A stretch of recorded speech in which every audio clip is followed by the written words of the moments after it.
Okay, so for today's video, we are going to work on getting nice points in our pinwheels, and I'm going to show you how I would press this block as well as a trick for pressing the seams on the back side of your block. So for this quilt that I'm making, I've decided that I want to have my background pieces, one of each piece in every block, and have them all placed in the same spot. Now, this is optional. You don't have to do that. This is not something I did with my first Pinwheel Popper quilt, and it looked great. So if you want to do that, you can. If not, you don't have to. I do think that if the blades are all the same fabric, then that does kind of make them stand out a little bit, especially if you are using fabrics that look really different for the blades. So the first thing we're going to do is we're going to lay out our units, and I'm just going to move this to the side, but I'm going to use it to look at so that I can place everything in the same spot that it was in that first block.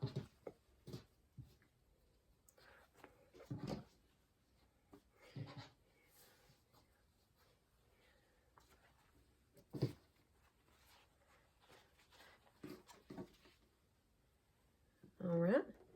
So when you lay those out, it does make the pinwheel in the center.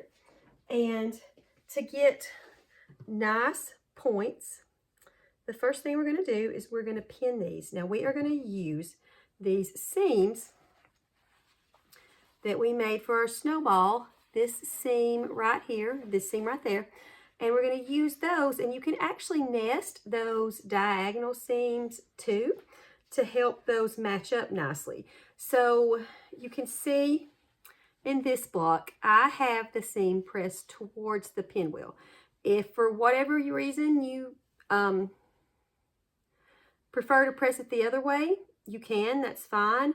Usually with snowball blocks, you would press the seam towards the outside, but I have had patterns where I directed you to press them a different direction for different reasons. So it doesn't really matter. You press it whichever way you want, but be consistent throughout the blocks so that you can use those to nest the seams. So if they are all pressed in the same direction, you can use that to nest the seams and get this pinwheel nice. So we're going to flip this over, and we're going to kind of, first we'll line the blocks up on the sides, but you're going to put these seams to where they're up against each other, and you can see in that little video there, you can see how they're nice.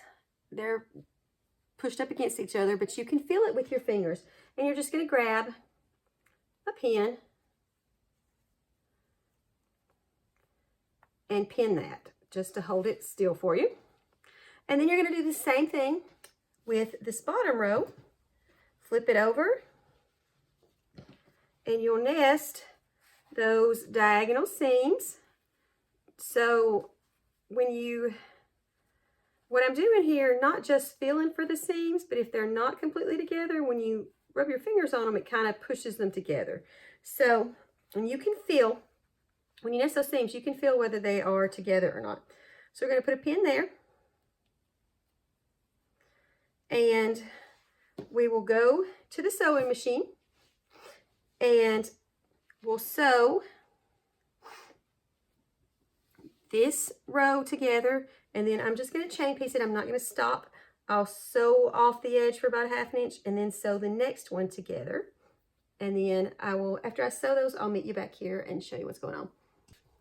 So once you have these two rows assembled, you'll have a piece right there, a piece of thread still in the middle, kind of holding them together. You see I'm pulling those like that. They're still together. So once you have those, I like to, at this point, press my seams in opposite directions. So I'm going to press towards the pinwheel blade, the pinwheel blade that is vertical.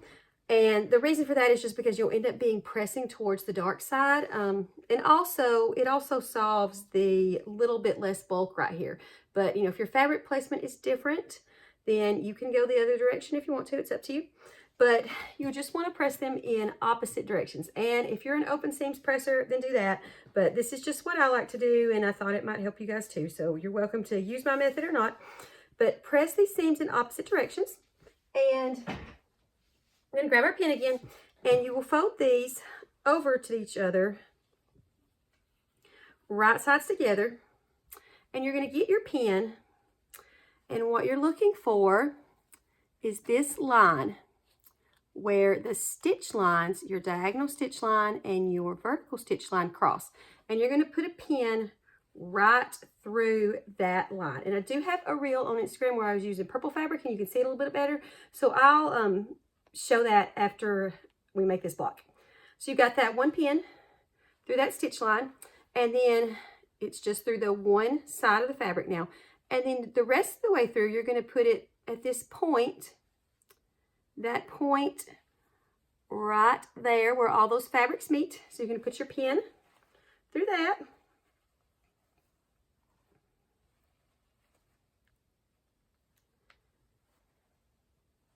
And once you have the pin all the way through both sides, you can push that down, push the fabrics together, and you'll feel the seams. You'll feel these seams that we pressed in opposite directions. You'll feel those nest up. And then you just push the pin the rest of the way through. And you'll take that to the sewing machine, and you're going to sew a 1/4 inch seam allowance, and you're going to keep your eye on the part where that pin, this part right here where the pin goes through the fabric, that will be the part where these stitch lines cross. And if you sew right through that part, it'll help you get nice, sharp, pretty points, and also have those two seams matching up nicely. All right, so here's that block finished. That seam, the points look nice and sharp, and the seam looks pretty good. And I'll go ahead and let that short little video that I made for Instagram play where you can see all that alignment better, because I was using purple fabric that day. Hey quilters, Sarah from Snugglebug Stitching here. Today I'm making some pinwheels, and I'm going to show you a little tip for how to get nice points on the pinwheels. So let's check out this pinwheel here. The first thing we're going to do is, I did chain piece these, so I'm going to cut that little connection in between them so that I have some space to show you what I'm doing.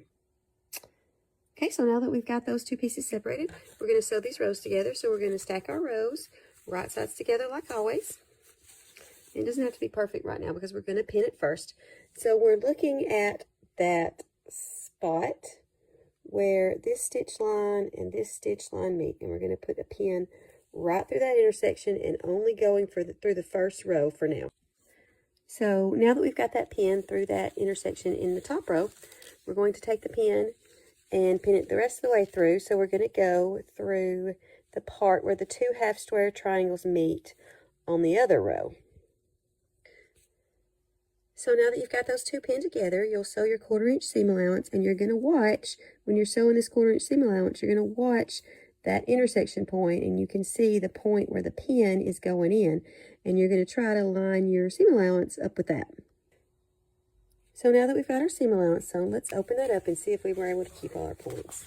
So you can see with this pinwheel, we were able to keep all our points, and they line up nicely. Guys, so I've got a confession to make for you here. I made this video to show you a trick for reducing bulk at the seams of pinwheels and any other blocks that have a lot of fabrics meeting up at the center. And after I made it, I made another video for something else that actually shows this a lot better than this one does.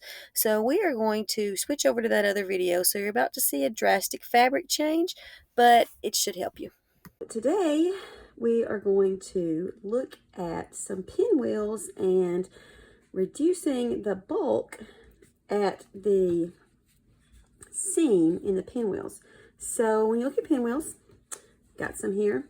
They are, by nature of the pinwheel, there's going to be a lot of bulk right here in the center because you've got 8 pieces of fabric coming together in one point. So just by nature of the pinwheels, there's going to be a lot of bulk there.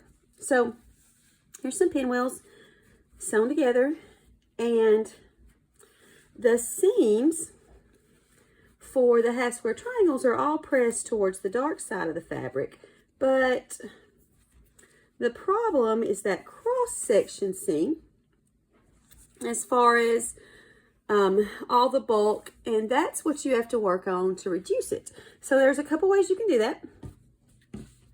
One way that you can reduce the bulk on the seams is to press that seam open, and if you chain pieced your pinwheels, you'll have, there we can see it, you'll have this little part right here where that's still connected. So go ahead and break that little connection and then press that open. And that's going to reduce some of the bulk at the seams there. And if you press that open, you can use a clapper, a tailor's clapper, or I actually have an old maple cutting board that I use in place of a clapper. So I've got one of the seams, one of these pressed here. So you can see I pressed that open. And you can see it lays nice and flat. Now once you press the back seam, you can always flip that over and give it a press from the top and use your clapper on that to flatten out those seams. And after this explanation, I'll play a clip from the video where I was showing using my maple cutting board as a tailor's clapper, just so that you can see the rhythm I got into and how I use that.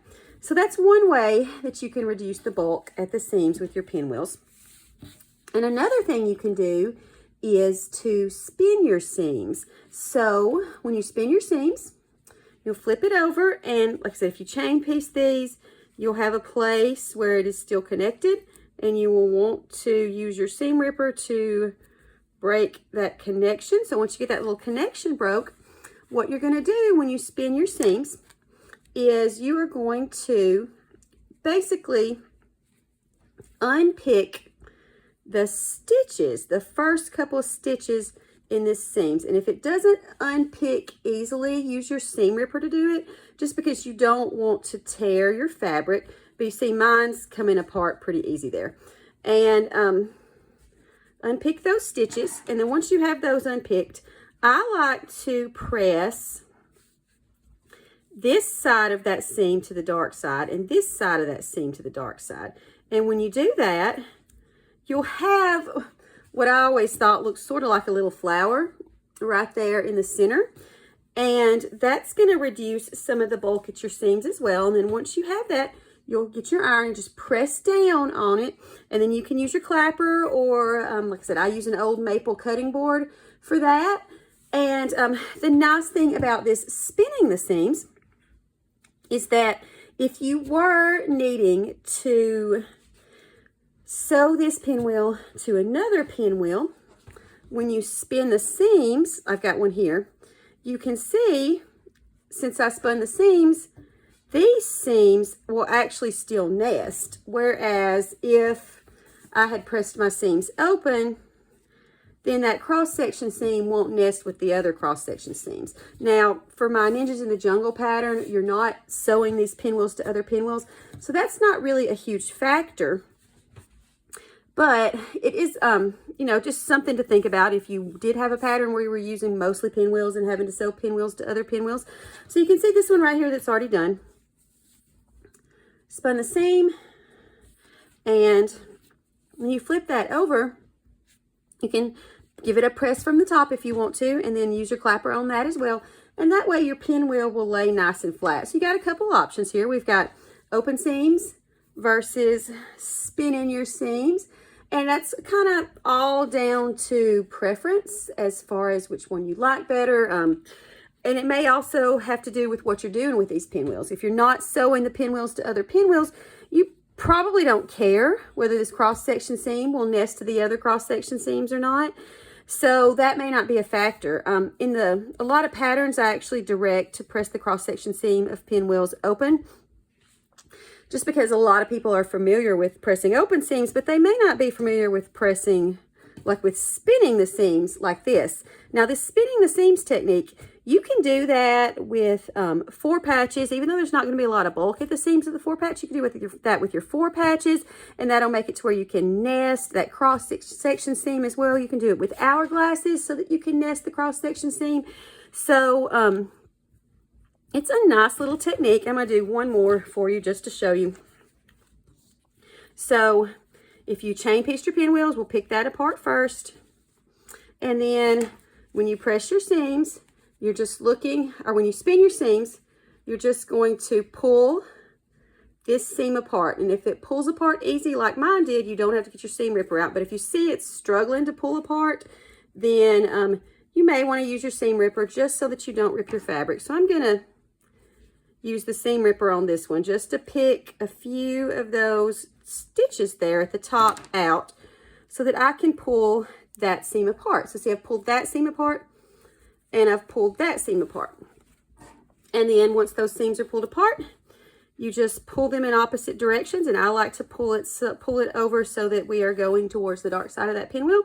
And you make that little flower there, press down over it, clap it if you want to, and then you can press from the top too, clap it if you want to, and then that's going to just reduce your bulk a lot in your seams.